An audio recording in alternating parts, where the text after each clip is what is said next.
I've talked about there are 4 kingdoms that are converted to the faith in the early church. And Osrhoene, which was Edessa, was the capital of that, is the first.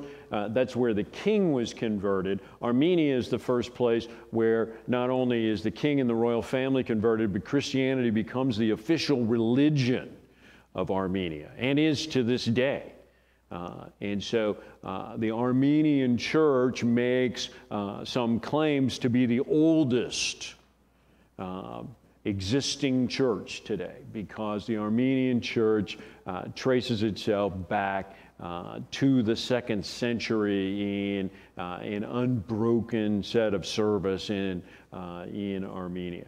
And then Constantine, of course, is converted in AD 312, and Rome becomes officially a Christian empire in AD 380. And so Georgia, just north of Armenia and at the east end of the Black Sea, at the time is 2 kingdoms, one called Iberia and one called Colchis. And the king of Iberia, of the eastern half of Georgia, the larger part of Georgia at the time, is converted in AD 327. So 15 years after Constantine. And so at the bottom left here, you can see the sarcophagus of King Mirian III of Iberia, of eastern Georgia. And there's a second sarcophagus there that's Queen Nana. And those are the remains of the king and queen of Georgia at the beginning of the 4th century. Still held in a monastery at a place called Samtavro, and so you can go see it. And the top right is a detail from his sarcophagus. Georgia was a client kingdom of Rome after AD 298. So at the beginning of the 4th century, Georgia had become a satellite kingdom of Rome, but it was not occupied by the Roman army. It was an allied kingdom that owed some tribute to Rome, but still independent in many things. So Mirian III is a contemporary of Constantine, of course. And a couple things are interesting about this. First of all, this is a case where the queen, Nana, was a super dedicated pagan and an active opponent of Christianity. When Christian missions, as Christian missions moved across Georgia, she was an active opponent of this.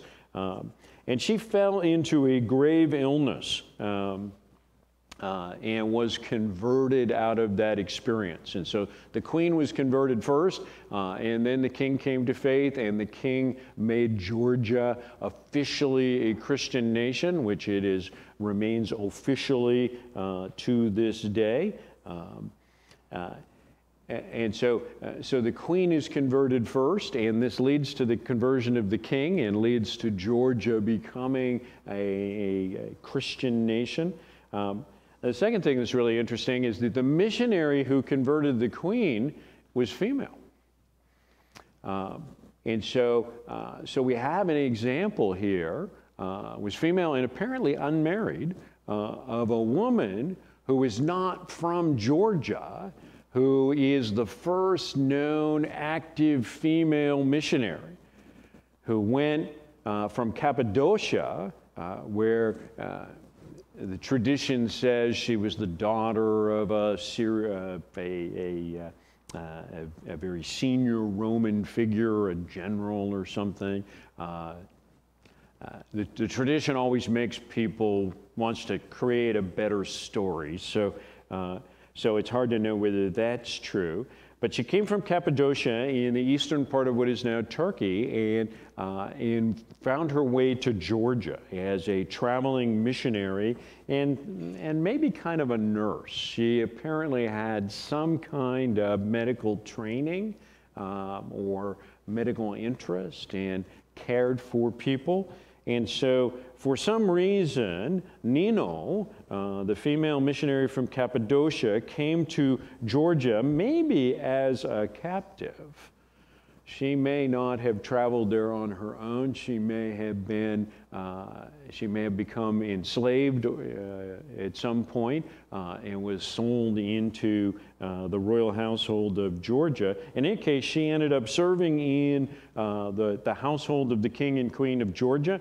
The queen became very ill, and Nino was key to her being healed, potentially miraculously, of a very grave illness, and shared the gospel with her, and the queen became a Christian, and from this the king became a Christian, and Georgia became a Christian nation. And so this is the first story that we have of a female missionary who's operating independently, and one where there is plenty of historical documentation. The story of Thecla, we talked about that earlier. There's real questions as to whether there's a real person behind that story, although that story was hugely influential and influenced the lives of so many people over the next several hundred years. But Nino, the Cappadocian missionary who converted Georgia, there is no doubt that is a real person, and that she really did the things that she is said to have done. She died around AD 332. She was about 50 years old or something at that time. A monastery was built near that site and still contains her tomb. It is still an active monastery. And today, the most popular name for baby girls in the nation of Georgia is Nino, after the missionary. So, in any case, after his conversion, Marian III, the king, wrote to Constantine at Constantinople, his new capital, and requested that he send a bishop and some church leaders to Georgia, which Constantine is believed to have sent a fairly large delegation to help the Georgians found their church, and they helped them build a cathedral in the capital. And there is still a church built on that site. The current church was built in the 11th century and is regarded as the home of the Georgian church, but the ruins on the site date to the early 4th century. So it is likely true that people that Constantine sent to Georgia as a result of the conversion of the king there really did build a church, a fairly large one in what was then the capital of Georgia. The church in Georgia was long subordinated to the Bishop of Antioch as a satellite church under the larger authority of the Bishop of Antioch. So leaders in the church in Georgia were appointed by the Bishop of Antioch for the next 300-400 years. As a regional authority, and later fell under the authority of the Bishop of Constantinople, of course, was called the Patriarch, not the Bishop. But it is long claimed, the church in Georgia has long claimed that it's actually founded by an apostle, that it's founded by the Apostle Andrew. And so that the missionary Nino came and there was already a church in Georgia, but that she converted the queen, which resulted in the conversion of the king, but that there was already a church there that goes all the way back to the ministry of the Apostle Andrew. But like Armenia, Georgia and Armenia live in a tough neighborhood, and they've been overrun by multiple invaders down through the centuries, and of course spent 7 decades under the rule of the Soviet Union, which attempted to stamp the churches out. Next slide. But today, more than half of all the people in Georgia are active in the Georgian Orthodox Church, and more than 80% of the people of Georgia claim to be members of the Georgian Orthodox Church, and almost 10% of the rest of, almost half the other people in Georgia claim membership in some other Christian denomination. So So the picture here in the top left is the monastery of St. Nino at Bombay in Georgia. It's currently a seat of one of the bishops in Georgia.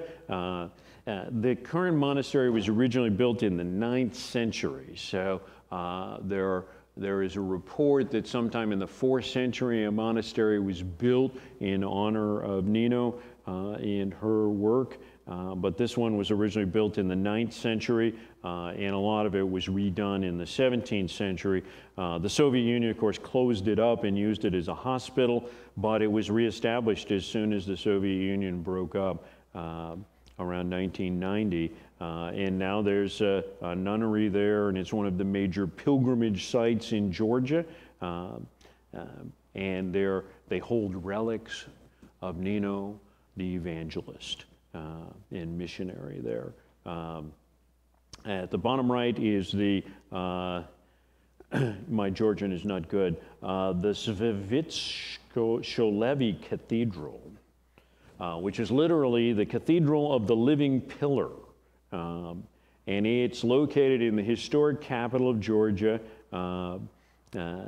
And this building was built in the 11th century and is regarded as a masterpiece of the early Middle Ages. But there are ruins and remains dating from the early 4th century on that site. So that is where it is believed that the representatives sent from Constantine to help the Georgians found their church also helped them build a building at that location. And why do we care about the church in Georgia? Well, one of the things that the Georgian church has given to the worldwide Christian church that originates only from Georgia is the concept of what we call polyphonic singing. This is not my area of expertise, but polyphonic singing is where you have a song that has multiple melodies.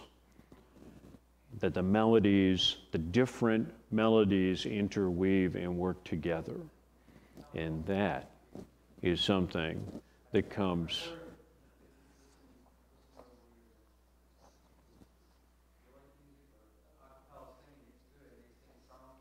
Mm-hmm.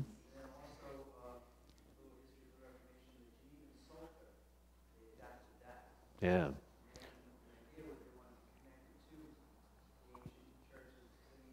Mm-hmm. Yeah, so there's, places in the church have used this as a way to sing the Psalter, to create multiple melodies that weave back and forth. And so that's a kind of a musically complicated way of singing, but that's something that comes from the church in Georgia, in which churches around the world have used at least some ever since. So early churches that have left marks that remain, that we remember, things that we remember from churches that were founded at the beginning. But the church in Georgia has its roots in a female missionary. So that's significant when you think all the way back to the beginning of the 4th century, that a single female missionary made a mark that has lasted down to this day. And so these are some of the early places. When we think about conversion, we talk about conversion of the Roman Empire as a really pivotal issue in the early history of the church. But both Armenia and Georgia are early places where the church gained a deep foothold that has lasted down through ages, despite invasions, persecutions, and many attempts, really, under the Soviet Union, 7 decades of attempting to stamp out the church. And yet, the churches in both Armenia and Georgia remain very strong and very culturally significant in those places. In both of those nations, the church is much more culturally significant than it is here in the United States or any place in Europe. It is much more a part of the life, the communal life of people in those nations. And so those are ancient churches that have foundations that go back very, very early. And of course, the Roman Empire, as much as we talk about it, has long since passed away. But Georgia and Armenia are still there. So many things have washed over them along the way, but they are still there. So next slide. One of the themes that we see as we think about the church from the late 2nd century up through the 5th century and beyond is this focus on moral teaching, that we keep his commandments, which are not burdensome. And so the focus that we love God and obey his commandments. And so this focus on moral teaching, you know, when I read through some of the stuff from the Shepherd of Hermas, very popular text of the time, considered by a few as potentially something that was scriptural and should be part of the New Testament, but never accepted on any wide-scale basis at all for that, but almost always on the list of texts that were discussed. When people had a larger discussion, people felt the need to address whether the Shepherd of Hermas should be part of the New Testament. The answer was always no, but it's one of the texts that's on the list where people felt compelled to ask the question. And even when I read the Second Clement, which isn't really a letter and isn't actually by Clement, but is a sermon from the 2nd century. The sermon has a lot of focus, just as not so much as the Shepherd of Hermas, but on conduct, moral conduct, live right lives. And so this is really powerful in the church. There is so much focus on morality over theology here in this era of the church. And with many, former pagans coming into the church after the conversion of Constantine, this is only amplified. And so why the focus on moral teaching? Well, first of all, there is still a very large Jewish component in the church. And one of the things that people seem to be really focused on was to give the Jews sort of a New Testament law to replace the Old Testament law. You don't have to live under the Old Testament law. You have grace. But do these things. Live this way. Look like this. This is what Christians look like. So there was a huge emphasis on Jewish converts, the importance that godly conduct still matters. Just because you're not under the Old Testament law, godly conduct continues to matter. You should still do things that show that you are the children of God, that you live like that, that grace is not a license and Christians are not libertines. These are really strong ideas to push towards Jewish converts. That God calls us to be holy as he is holy. And so for Jewish converts, these are things that spoke to them very strongly, resonated with them. This was the world that they had grown up in. Be holy as I am holy. And so the message that Christianity brought to Jewish converts was, you're no longer under the Old Testament law, but live like this. And so to some extent, that replaced the law with a form of morality. And you see, there's so much preaching and teaching and writing in these centuries that is focused on how Christians should live. What does it look like to be a Christian? What does it mean to be a Christian? And so some of this is really focused on the very significant number of Jews that have been converted into the church, that there remains a major mission to the Jewish world up through the 7th or 8th century. As I pointed out before, the idea that Jews stopped flowing into the church in the 2nd century is just not true. There remained a major conversion of Jews for the next 5 centuries at least. We're up into the 6th, 7th, maybe 8th century before the Jewish portion of the church begins to fade away. And so that's a significant impact here, thinking about why does the church focus so much on moral teaching? Do this, live this way. The second issue, of course, is there's all these pagans, all these converted pagans, and pagans are coming out of a life where you just did whatever. You know, pagans, people that were serious pagans that went to pagan temples and did a lot of pagan worship and actually cared about that and prayed to the pagan gods, still believed that those gods care about what I do only when I'm at the temple. They don't care about what I do any of the rest of my life. They care about what I do only when I show up at the temple. So pagans came in with the idea that, you know, if you worship on Sunday, then this Christianity thing applies to me on Sunday, because that's what I grew up with. You know, that my conduct is tied to this particular time, when I'm in the building, when I'm on that property. And when I'm not in the building, when I'm not on that property, I can just go do whatever. And so, and pagans lived in a world of so many corrupting influences and so much corrupted behavior that as they came into the church felt very strongly that there was a need to tell them, as a Christian, you don't do all that stuff anymore. So what do I do now? Well, let me give you a list. This is what Christians do. Here's the list. And so there is a huge amount of preaching and teaching and writing that goes from the 2nd through the 6th century about this is what it means to look like a Christian, to keep his commandments, to obey his commandments. And so a huge focus on trying to approach pagans with the idea that if we can change, if you come into the church and we can change your behavior, then it'll change the way you think. And of course, we often think today that maybe that's backwards, that we got to change the way that you think and your behavior will flow from that. But in the early church, there was a great focus on changing behavior in the hopes that that would lead to changing the way that you think. And it was partly because there was a very strong sense that when pagans were converted, it was necessary to get them to immediately begin to live differently than they had lived before.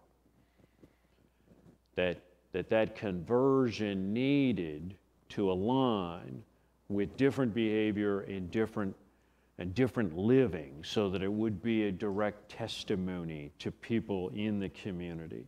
And so Christians lived very countercultural lives. And there was a strong desire to try to get new Christians to look like Christians and to not look like pagans in the way that they lived.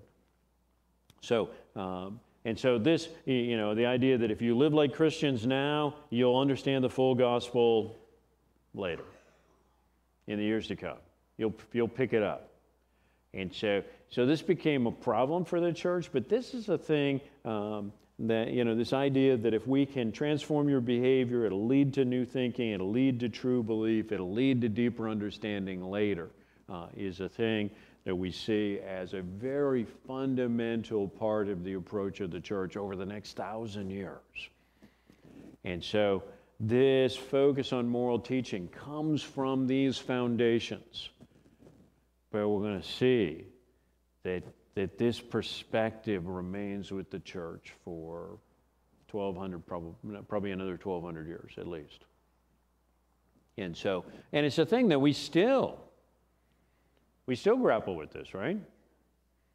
You know, if you're going to be a Christian, you got to behave this way. You're going to come to church, you should behave this way. You do these things. You follow this list. And so this focus on moral teaching is, you know, a thing that is a huge, important thread as we think about the growth of the church. But it has foundations in these concerns, these issues. The idea of how do we bring people into the church and get them to be like Christians are, to look like Christians, to do what Christians do. How do we get there? As elders, we've been talking here recently about, a decade ago, I was shocked to think it's been a decade, but a decade ago we used to do a kind of a new members class. We called it a discovery class, and for people that wanted to become members, we made them to come to a special ABF for 4 weeks and get some stuff about who are we and what does it mean. And we're thinking about going back to something like that. But this is the same thing that you do with respect to catechism. If you're teaching catechism, if you're catechizing your kids, if you're catechizing new believers into the church, these are things where you're trying to give people foundations in the faith, and it's so easy in that to say, look, just do these things.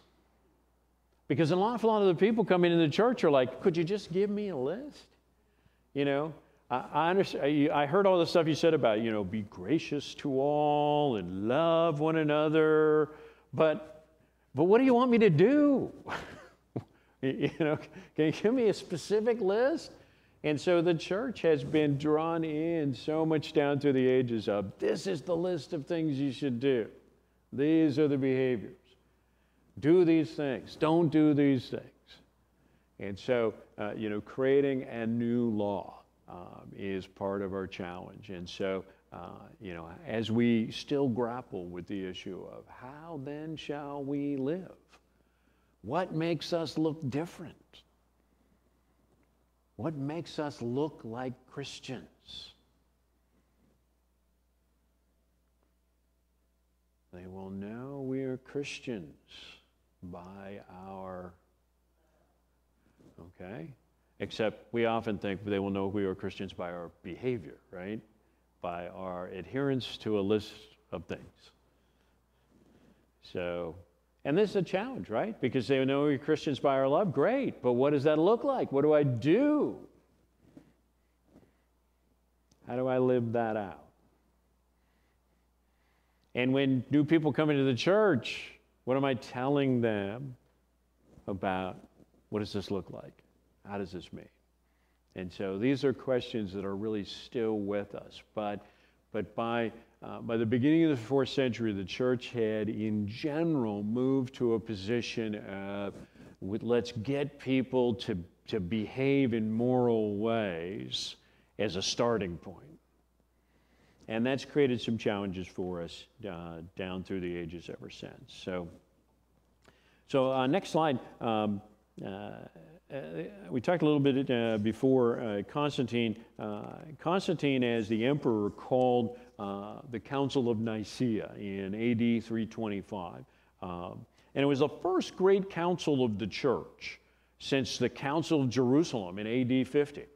The Council of Jerusalem that's in Acts chapter 16. Okay? So in Acts chapter 16, you've got the apostles gathered together in Jerusalem in AD 50 to confront some issues that Paul has brought before the group about, do you have to become a Jew before you can become a Christian, basically? For Gentiles coming into the church, what are the rules? And so they had a council. Everybody gathered together in Jerusalem. And at the time, that's the 12, James the Just, Paul, Barnabas, maybe a few others. I mean, it's possible that the Council of Jerusalem, there's not even, maybe more than 20 people in the room. There's certainly not more than, 40 or something. I mean, there's just not that many. It's a small group. There's a small number of leaders. They get together, they have these conversations, they pray together, and they come to an answer and they write a letter. Well, in AD 325, there are significant issues of disunity in the church. And Constantine, having become the emperor, having founded his new capital at Constantinople, having been converted to the faith and declared himself the patron of Christianity, the patron of the faith, feels compelled to do something about it. And so he decides to call a meeting of all the bishops. And he is a little surprised to find out that there are 1,800 bishops just in the territories that he rules, and many more beyond that. And so he decides to send an invitation to every one of those bishops and to tell them, I will pay your way. Whatever your transportation costs are, I got it. And because I respect you, I'm going to have this council at Nicaea on the Black Sea. It's a lovely place. I have a palace there. You're going to use the palace for the meetings, and most of you will be able to stay there. And he says, look, each one of you can bring 2 presbyters and 3 deacons along. So the turnout was pretty good. Now, he didn't get 1,800. He got somewhere between, the lowest reported attendance is, Eusebius says, who was there, says a few more than 250 bishops showed up. There's some other reports from attendees that claim 318, a number that shows up several times, and which has been used down through the ages. But somewhere between 250 and 318 bishops showed up. There were lists made of many of the bishops, and many of them did bring 2 presbyters and 3 deacons, or at least some people. So attendance was likely to be 1,200, maybe 2,000 people came to this council. So relative to the maybe 30 or 40 people who were in the room at the Council of Jerusalem back in AD 50, this was a gigantic meeting. With a whole lot of logistical kinds of things. This was attended by bishops across the Roman Empire. At least one bishop came from Britain, Gaul, Italy, Asia Minor, what is now Turkey, North Africa, Syria, Egypt, Spain. The bishop that chaired most of the discussions was from Cordoba in Spain and traveled the length of the Mediterranean Sea, almost, to come to this meeting. The bishops came from across several places across the Sassanid Empire, which was the current manifestation of the Persian Empire. So bishops came from Assyria and Mesopotamia. Georgia and Armenia sent bishops. A bishop came from India to this meeting. And a bishop came from the Gothic tribes of Germany to this meeting, outside the empire, among a tribal people that did not have a written language, sent a bishop. So this was a really worldwide meeting of the church. I mean, it wasn't everywhere, but this was not just a local meeting. Now, a large portion of the bishops were people from what we consider the Church of the East today, Greece, Turkey, and what we think of as the Middle East. And that was the core group. Those were the people that didn't have to travel super far. But there were representatives across most of the known church. When you got Britain and India and Armenia and people from across North Africa, you've got good representation from across the whole church. And so Constantine hosted this. He acted as the host. He showed up in his royal robes, and Eusebius said, quote, he was like some heavenly messenger of God, unquote, in his role running the place. So Eusebius remains a huge Constantine fan. And Constantine organized this on the lines of the Roman Senate, the classic way that the Roman Senate had operated. He set this up so the bishops would interact in the same way. But the First Council of Nicaea is recognized and honored by basically every branch of Christianity today. There is no church, none of the churches in the East, the Coptics, the Nestorians, Roman Catholic, Protestants, you name it. There is not a significant church in all of Christianity today that does not look back to the Council of Nicaea and say, yes, We believe that. We support that. So this is, the Council of Nicaea is the church united. In one moment, Constantine managed to get everybody in the same room, representatives from everywhere, and get them to agree on a bunch of stuff that down through the ages, the Nicaean Creed is still used in worship all around the world in all kinds of different churches today. And so the Council of Nicaea, First Council of Nicaea in AD 325 is really important in the history of the church because of these things and because of the echoes, because this becomes a model. Every council of the church after Nicaea thinks about Nicaea and says, we want to be like that. And pretty much none of them ever achieve that breadth of representation or that degree of positive interaction and agreement. The principal issue here, the real reason for the Council of Nicaea was so that they could have the throwdown between Arius and Athanasius. This was the big question that was afflicting the church at the time. And both Arius and Athanasius came. Interestingly, neither Arius nor Athanasius was a bishop. Arius was a presbyter, and Athanasius was a deacon. So they both came with their bishop. The bishop that they were most closely associated with included them in the people that it was allowed to bring along.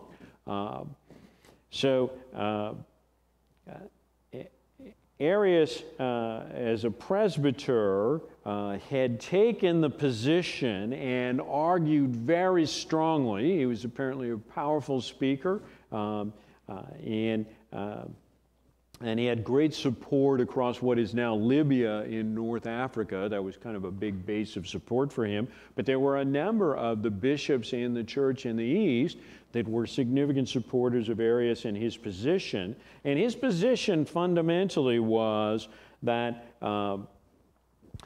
Jesus, begotten of the Father, meant that there was a time when Jesus didn't exist. That the Son, begotten of the Father, is the first creation of the Father. And that there was a time when there was the Father but no Son. And that as the first great created work of the Father, the Son is clearly subordinate to the Father. And that he has a beginning. And that though he has a role in the creation, he is part of the creation. So Arius, in this era of trying to understand what do we think and what do we believe, has come to try to explain who is Jesus and what's his relationship to the Father, the Son from the Father. If he's the Son, he must be subordinate. If he's the Son, he must be lesser. And if he's begotten, there must be a time when he was not. This is the fundamentals of the argument of Arius. Arius was believed by the Bishop of Cordoba, who was the head of operations for the Council of Nicaea, was opposed to Arius. And it said he thought that Arius's perspectives were heretical. The big argument on the other side was from Athanasius. And Athanasius was a very strong speaker and a very high energy guy. And the people that didn't like Athanasius called him the Black Dwarf. Athanasius was from North Africa, and he was African.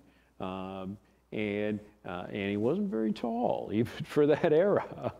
And so, But he was a powerful speaker, and he was a guy who knew what he believed and had gone forth powerfully arguing these things. His position was that the Son is begotten of the Father's own being. That the Son is not begotten of nothing, that he doesn't come from nothing, that he's not made from the dirt, that he's made out of God the Father, and that his being is taken from the Father, and that therefore he has no beginning. He is eternally begotten. And so there's no time before him. And that his role in the creation is as the creator, that God the Father, the Word, okay, in the beginning was the Word, and the Word was with God, and the Word was God. He was in the beginning. Okay, so, read John chapter 1.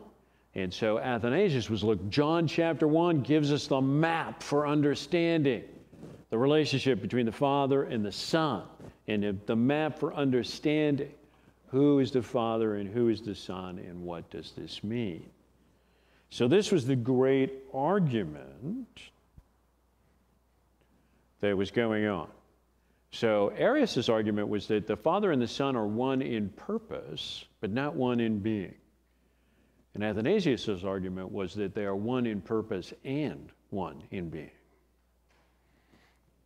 And so this is a time when the church is trying to figure out what does this mean? How do we explain this? What are the deeper ideas here? So this is the fundamental thing that the Council of Nicaea came to confront. And in the end, only 2 bishops voted with Arius, or voted for Arius' proposition. Arius didn't get to vote because he's a presbyter, and only the bishops got to vote. And the 2 bishops, because Constantine is the guy behind this, and Constantine is about, I'm the emperor here, and I will be the emperor here. So at the end, the 2 bishops that vote in favor of Arius are cast out of the church, and Constantine has them exiled physically. So they don't get to go home. They go into exile. And Arius is sent into exile too. He doesn't get to go home. So Constantine sends all of them to Illyria, which is his version of far, far away. Anyway, all the other bishops end up voting with Athanasius. And by the time they've spent some weeks wrestling with this and talking about this, which doesn't actually solve the problem, because Arius eventually comes back from exile, and the Arian heresy plagues the church for the next 2 centuries. So anyway, a lot of drama, and the problem is not actually solved. But the nature of Christ is first really publicly engaged in a big discussion at Nicaea in AD 325. People start to really try to figure out, what does this mean? The council did a lot of other stuff. It agreed to follow the practice of the church at Rome with respect to the dating of Easter. That didn't stick either, actually. The churches of the East eventually decided to go back to what they'd been doing before, which was, tie it to the Jewish Passover. And then a whole list of other things. They issued 20 what they called canons, rulings on standards in the church. And so they made 20 other decisions about how we should do church, what it meant, and what the rules were. And this became the basis of what we call today Canon Law.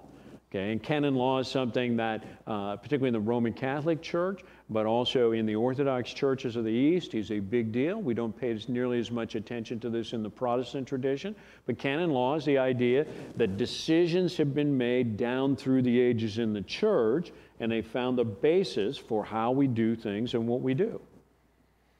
We we cut our bylaws down to like 4 pages to try to make them so that people would actually read them if they wanted to become members of the church, because they used to be 14 pages, and that was a giant barrier to joining the church. I got to read 14 pages, so we cut that way down.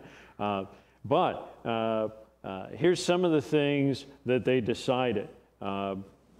They prohibited people who were in the clergy, bishops and presbyters and deacons, from castrating themselves, because there was apparently already some sense in the church that men who served in the church should not have these kinds of urges and thoughts, and therefore that this was a way to deal with this. And they prohibited that. They established that people studying to join the church, to be baptized, there should be some minimum amount of time that they would have to do this. They didn't decide how much, but they decided that there should be a minimum, and each church should figure out what their minimum was. They prohibited in the houses of bishops and presbyters, they prohibited those who were not married from having a younger woman who lived in the house as a housekeeper or a cook or maid or anything like that, because it looked bad and it was an open door for sin. That's a rule that didn't stick, sadly. They laid down some rules for ordaining new bishops. They called that twice a year in each region, the bishops ought to get together for a synod. A good idea that wasn't often carried out, but they made a public statement that the churches and the bishops at Alexandria and Rome and Antioch and Jerusalem all had traditional rights and traditional areas of influence that were significant. So they declared that 4 of the churches, 4 of the bishops had larger oversight and larger authority and should be respected at a higher level. So they didn't choose Rome specifically. They picked 4 to be seen as more influential. They laid down some rules to limit the removal of people from the ministry unless certain conditions were met. They declared that certain people had been cast out of the church as heretics in the last couple of decades, that anybody who had been baptized by them, that the baptisms were invalid, and that those people needed to represent themselves for baptism. And they prohibited kneeling during the Pentecost, the 50 days commencing on Easter, in prayer. So standing was the normative posture of prayer at the time, and kneeling was considered to be the appropriate posture for penitential prayer, for prayer of confession. And they said as bishops that the time from Easter to Pentecost, which is the time we're in right now, is a time of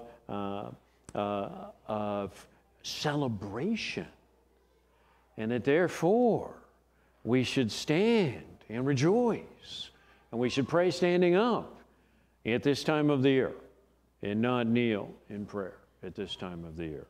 So, and they also celebrated the emperor's 20th anniversary on the throne. They took time out for that. But some things that they established here at the Council of Nicaea. One is that there was a possibility to get all the key leaders of the church together, or at least enough of a representative group of that to have a real meeting and have a real discussion about things. that they established the idea that if you have such a meeting, you should issue some kind of a document, a creed. The Nicaean Creed, which was written here, the original version of that, became very widely used in the church as a statement of what we believe. And this became a model for future meetings. We need to issue a document, a creedal document. So this became precedent setting as a means of how do we get to doctrinal unity. And in previous years, bishops had met informally. There had been relational connections among bishops, and they had made a lot of deals. And Polycarp of Smyrna went to Rome, and they made a deal about the dating of Easter and stuff. That was just a handshake agreement between them, but they passed that on to others. And so this was get everybody together. Also, they established the idea that when you make a creed that says this is what we believe, you should make a list of what they called anathemas, which is all the stuff that we definitely do not believe, all the stuff we reject. And you still see that today often. That churches will put together, or denominations will put together a list and say, this is what we believe, and these are things we reject. These are things, we specifically reject these things. So we want you to know there are specific things that we do not believe, that we reject. And so that's a pretty standard practice today even. So none of the issues that were really addressed here at this council were finally solved by the council. In that sense, it was kind of a failure, but it became a model for dealing with conflict in the church, a model for thinking about larger theological issues, and most subsequent councils and church meetings have tried to use Nicaea in AD 325 as a basis, as a pattern, as the way to do things. And Constantine's idea of, I'll host this in one of my palaces at a really nice place because I want to emphasize the dignity of the bishops and the significance of what's going on. That's had a significant influence as well. That, when the churches, leaders of the church get together, they shouldn't be at the summer camp where they sleep in the bunks. It should be in a nice place, because we should treat them well. So one thing that's really interesting about the Council of Nicaea is they didn't talk about the canon of Scripture at all. They were together for some months, talked about many, many issues in the church, and they did not feel compelled to argue about what the books in the New Testament were, because clearly there wasn't any major controversy to address. So we see later on that the church makes lists of books of the New Testament, but it's only because other people start to say, well, wait a minute, what about this, what about that? But at the Council of Nicaea, they had an opportunity to address the canon of Scripture, and it didn't even make the agenda. Nobody thought it was important enough to talk about, because there was real agreement. It was tacit agreement. Everybody knows what the books of the New Testament are. Why would we have to write that down? So anyway, one other thing about the Council of Nicaea. Later Roman Catholic tradition says that the Council of Nicaea was not, the things that were done there were not actually official until they were affirmed by the Bishop of Rome.